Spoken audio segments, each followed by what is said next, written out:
Hallelujah. प्रभु यीशु मसीह के मधुर नाम में एक बार फिर से आप सबको जय मसीह की। प्रभु का वचन कहता है, अगर आप पढ़ेंगे पहला पत्रस 5 अध्याय और उसकी 7 आयत, तो वहां पर साफ तौर पर लिखा है, अपनी सारी चिंता उसी पर डाल दो क्योंकि उसको तुम्हारा ध्यान है। हालेलुया।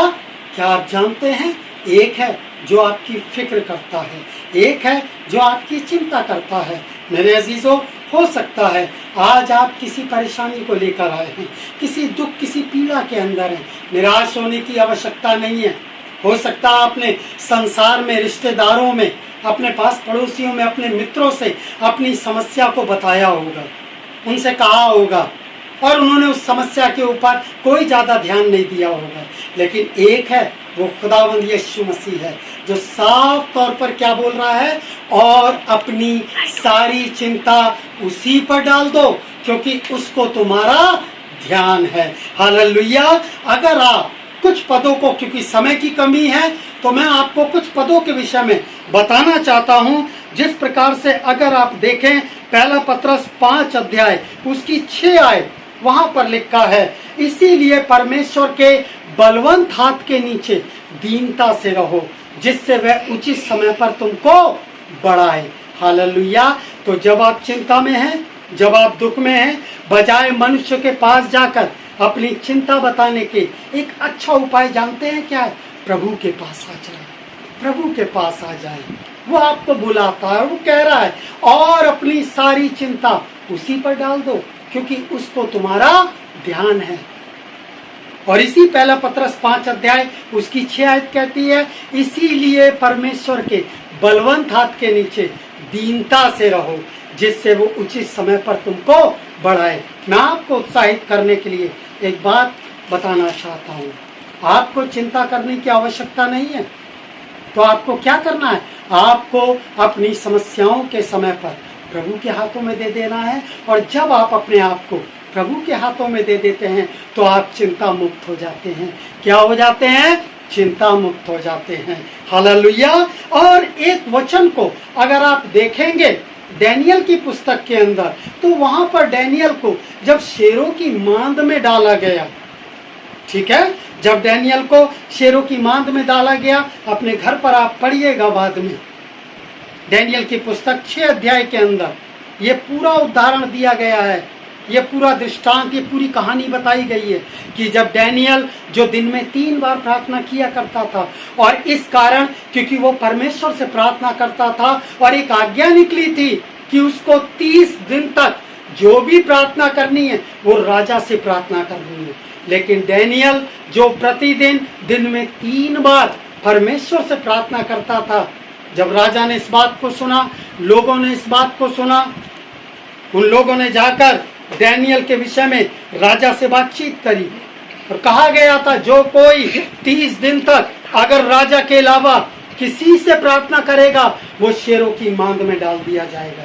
क्योंकि डैनियल परमेश्वर से प्रार्थना करता हुआ पाया गया, तो राजा की आज्ञा के अनुसार डैनियल को उठाया और इसको कहाँ डाल दिया गया? शेरों की मांद में डाल दिया गया। क्या हुआ? क्या डैनियल को शेरों ने खा लिया? नहीं। लेकिन अगर हम दूसरी तरफ देखें, बाद में आप पढ़कर देखिएगा अपने घर पर, डैनियल की पुस्तक 6 अध्याय उसकी 18 है, लिखा है, उस रात जब डैनियल को शेरों की मांद में डाला गया तो राजा चिंतित था। समझ रहे हैं आप? डैनियल चिंतित नहीं है, लेकिन कौन चिंतित है? राजा चिंतित है। हालेलुया। आपको चिंता करने की जरूरत नहीं है।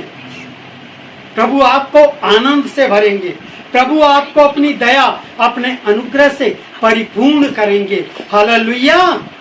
तो हम देखते हैं डैनियल शेरों की मांद में आराम कर रहा है, लेकिन राजा और वो लोग जिन्होंने डैनियल को शेरों की मांद में डाला था, वो क्या हो रहे थे?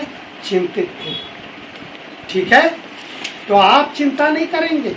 आपका प्रार्थना का जीवन देख के लोग चिंता में पड़ जाएंगे। और दूसरा उदाहरण अगर आप नए नियम के अंदर देखें, प्रेरितों के काम के अंदर अगर आप देखेंगे 5 अध्याय के अंदर, प्रेरितों के काम 5 अध्याय उसकी 24वीं आयत पढ़िए। जब मंदिर के सरदार और प्रधान याजकों ने ये बात सुनी तो उनके विषय में भारी चिंता में पड़ गए कि उनका क्या हुआ। अगर आप देखेंगे इसके कुछ पदों को पहले से 17 आयत से लेकर और 21 आयत तक, तो वहां पर लिखा है चेलों को महायाजक ने क्या कर दिया था, हैं, बंदी गृह में डाल दिया था। ठीक है, लेकिन क्या हुआ, इधर बंदी गृह में डाला और उधर स्वर्गदूत आ गए स्वर्ग से, हालेलुया, और चेलों को क्या कर दिया, बंदी गृह से निकालकर उन्हें आज्ञा दी, जाओ और जाकर क्या सुनाओ, उपदेश को सुनाओ। और जब वो उपदेश को सुनाने लगे तो इस बात को किन लोगों ने सुना, महायाजकों ने, और वो चिंता में पड़ गए, हालेलुया। तो आप चिंतित नहीं होंगे, चिंतित वो होंगे जो आपको समस्याओं में देखना चाहते हैं। एक बार फिर से उस आयत को पढ़ दीजिए, 5 अध्याय 24 आयत, प्रेरितों के काम। जब मंदिर के सरदार और प्रधान याजकों ने यह बात सुनी तो उनके विषय में वे भारी चिंता में पड़ गए कि उनका क्या हुआ। देखिए, और इसी की पढ़ दीजिए 27 और 28 आयत। उन्होंने उन्हें लाकर महासभा के सामने खड़ा कर दिया। तब महायाजक ने उनसे पूछा, क्या तुम्हें चिताकर आज्ञा ना दी थी कि तुम इस नाम से उपदेश ना करना?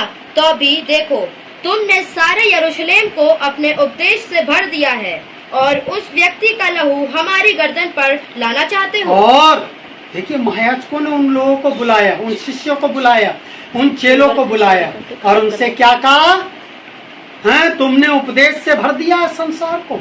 वो चिंता में पड़े हुए हैं, लेकिन शिष्य जानते हैं क्या बोल रहे हैं। 5 अध्याय की 29 आयत पढ़ दीजिए, अंतिम 5 अध्याय उसकी 29 आयत। तब पतरस और अन्य प्रेरितों ने उत्तर दिया, मनुष्य की आज्ञा से बढ़कर परमेश्वर की आज्ञा का पालन करना ही हमारा कर्तव्य है। ये देख लीजिए, हालेलुया। तो चिंता में कौन है, संसार के लोग। लेकिन उसके लोग, जैसा मैंने बताया, डैनियल चिंता में नहीं था, लेकिन जिन लोगों ने और राजा ने उसको शेरों की मांद में डाला था, वो लोग चिंता में थे, हालेलुया। और साथ ही साथ मैं आपको उत्साहित करने के लिए कहना चाहता हूँ, चेलों को बंदी गृह में डाला गया, स्वर्गदूतों ने उनको क्या कर दिया, बंदी गृह से निकाल दिया। तो महायाजक लोग चिंतित थे, परंतु चेले लोग क्या कर रहे थे, आनंद के साथ उपदेश को सुना रहे थे, हालेलुया।